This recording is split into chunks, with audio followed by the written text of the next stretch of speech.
Nankulu w'ekitongole kivunaanyizibwa ku kuwandiisa bannayuganda omuli obuzaale, enfa awamu n'okugaba endagamuntu atendereza obuwangwa awamu n'obukulu bw'Obwakabaka bwa Buganda erinnyaffe Uganda. Ono okuvayo bw'ati abadde awubyeko olubu lw'ekigere eri Obwakabaka era ng'ali wamu n'abakungu abalala ab'ekitongole kino ekya Nira. Basoose kwevumba akafubo akatuta akaseera akakunukiza mu bbanga lya ssaawa emu era nga bannamawulire tebakkiriziddwamu. Accidental or coincidental. They must be a science, they must be something that sustains a culture for 800 years. And today, as we visit as Nira, we seek to celebrate that. A history that spans centuries and a people that have grown from strength to strength.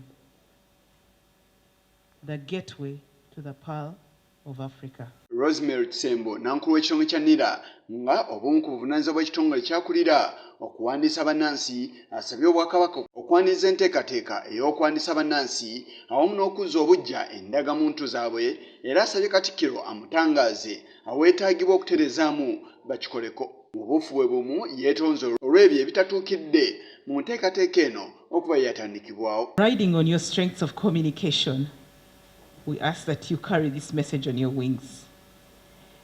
People do not sit back. People take this opportunity when we move as close as we can to their villages to register them and issue them with names. We owe them an apology for sometimes our service delivery is lackluster.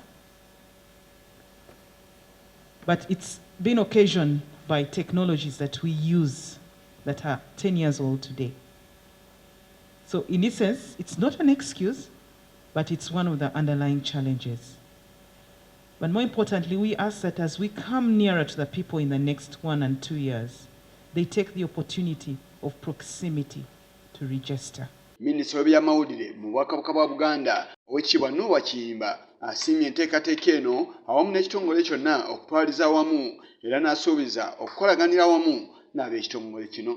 Tugamba mu kusooka nti funa endagamuntu nga tuyitanga byakusaaga naye kati buli woogira endagamuntu kale ensonga eyo nkulu nnyo era mbasaba kubanga ennaku zino tutambulira nnyo mu tekinologiya okuba nti twanguyizibwa nti endagamuntu bw'engira wali n'ennyingizaamu nga ne banka bw'eba yeegisabye ogira bugizi wali n'obaweereza okusobola okuba nti bitambula naye tubeebaza mulina okusoomoozebwa kuba kaalayini ewamu abantu ke kabajjamu. Katikkiro Charles Peter Mayiga ayaniriza enteekateeka era n'akkaatiriza obukulu bw'abannansi okwewandiisa olw'emiganyulo egiri mu nteekateeka yonna era n'asuubiza nga Obwakabaka bwe bujja okukolera awamu n'ekitongole kya Nira.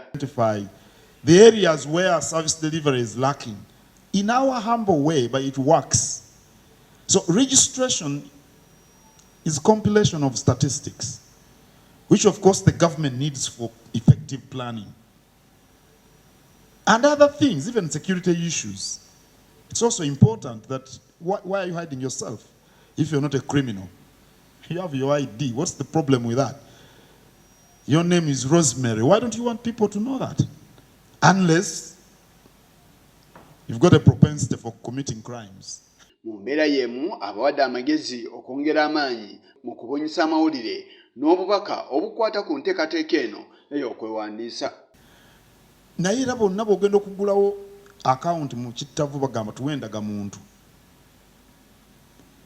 Kati ogenda e Kenya olaga bulazi ndagamuntu teweetaga na passport. N'olwekyo okwewandiisa si kipya. Okujjako ekirina okukolebwa kwe kulaga emiganyulo egiri mu bantu okwewandiisa abantu bakitegeere era bwe munaabanga babazizza bujja n'enkola yammwe neeyanguwa kijja kuyamba nnyo n'okusikiriza abantu okwewandiisa. Nze nkikkiririzamu nkiwagira nze omu ku baasooka okwewandiisa. Mu bufu obw'okudduka nga tukuza amazaalibwa ga Kabaka ab'ekitongole kya Nira baguze emijoozi egy'okuddukiramu Wotogera mu Uganda yonna bannansi obukadde 26 baakawandiisa ate obukadde 17 tebunnaba. Yisa Kigongo kulwa Channel 44 Oleggulo.